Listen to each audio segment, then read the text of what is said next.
This time on Fliptv News, the headlines. Nobody will get our ticket on a silver platter, APC tells Tinubu. Former interim president Ernest Shonekan dies at 85. Multi-million naira fraud rocks Leadway Assurance Company. And finally, allow our dear Sylvester Oromoni's soul rest peacefully. Doen College begs critics. Good afternoon. I am Shijola Afolabi. You're welcome to Fliptv News. Now the news in details.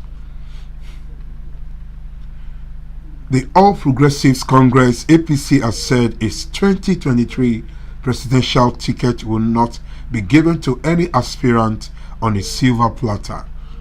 Deputy National Publicity Secretary of the party, Yekini Nebena, said this while reacting to the public declaration of Asiwaju Bola Tinubu national leader in the 2023 presidential race.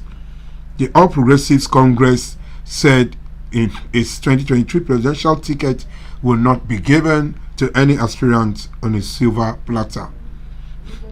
Tinubu storms Aso Rock as delay on APC convention date continues Osun APC.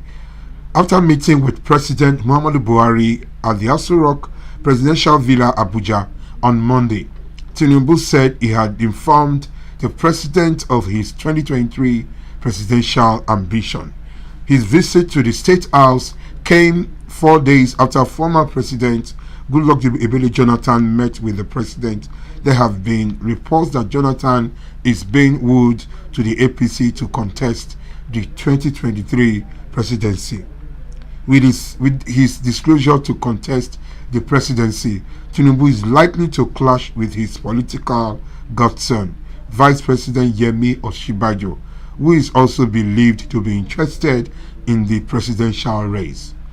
Buhari had on Wednesday, during an interview with Channels Television, said he did not care who succeed him in 2023.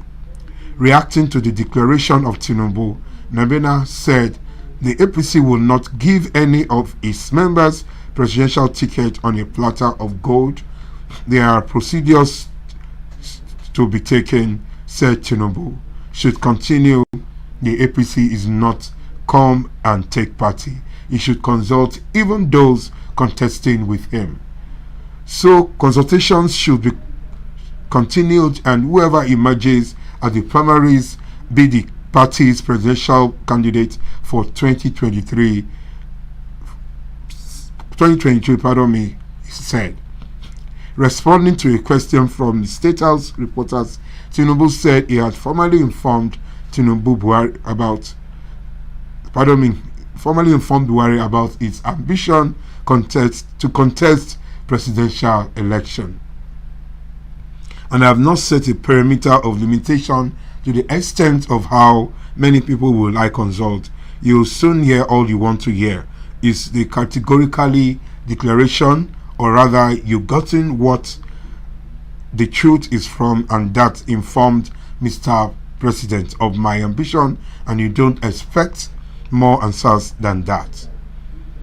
Chief Ernest Shonekan, who headed the interim national government that succeeded the junta of General Ibrahim Babangida, has died. Shonekan died at Eye Care Hospital at the Lekki area of Lagos State at the age of 85.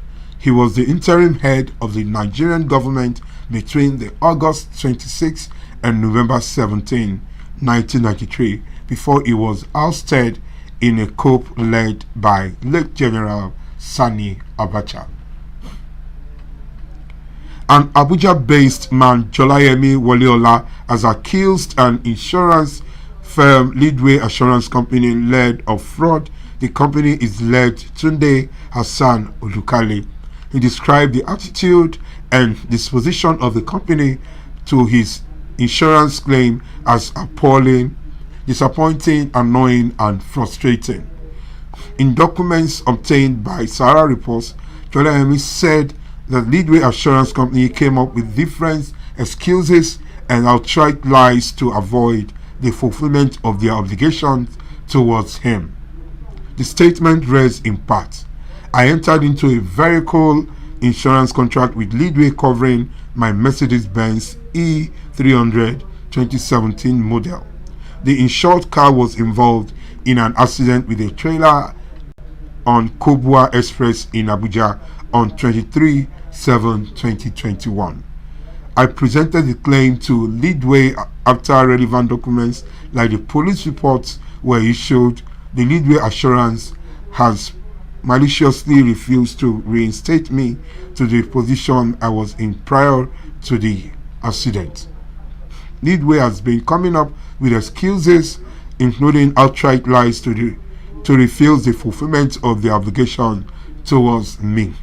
Leadway started from questioning the veracity of the accident, which threatened my life, to outright lies of claiming to visit the hospital where I was treated of bleeding and being told no patient was treated that day, to twisting outright glaring facts as to the value of the vehicle prior to insuring same. They did not go to the hospital, and they lied that they went there. When I went back to the hospital, I requested for CCTV footage of the said day that I came to the hospital. The hospital management asked me why, and I showed them Leadway letter. Dowen College has appealed to the Nigerian government, to allow the soul of late Sylvester Oromoni rest. As a statement released after the autopsy reports, which exonerated its students, staff, and the Dowen College, pleaded with those who it said had continued to spread malicious information against it, to allow our dear Sylvester's soul to rest peacefully in our Lord's arms. It said it had maintained silence through the 6 weeks after the tragedy to allow proper investigations into the said sad event, noting that the goal of the school was for the truth to be unearthed. The 12-year-old students of Dowen College died on November 30, 2021. The school said the outstanding integrity, values, and processes it's worked hard to maintain over the past 24 years were unfairly called to question and dragged through the mud. Following the controversy, that trial Sylvester's death. Unstated on November 30, the Dowen College family was informed we had one of our own, Sylvester Oromoni. Sylvester was the fourth of his family to attend Dowen College, and this loss came as a shock to the entire school community. Unfortunately, before we could grasp and process the reality of losing him, the school was met with a public outburst, accusing 5 of our students of bullying, poisoning, and cultism. The authorities directed that an autopsy be conducted. After that, the report traveled, and there was no bodily harm, no intoxication, but rather that the young boy suffered and died of pre-existing health conditions that had not been treated. For more news and updates, please stay tuned to Fliptv News. I am Shijola Afolabi. Good afternoon.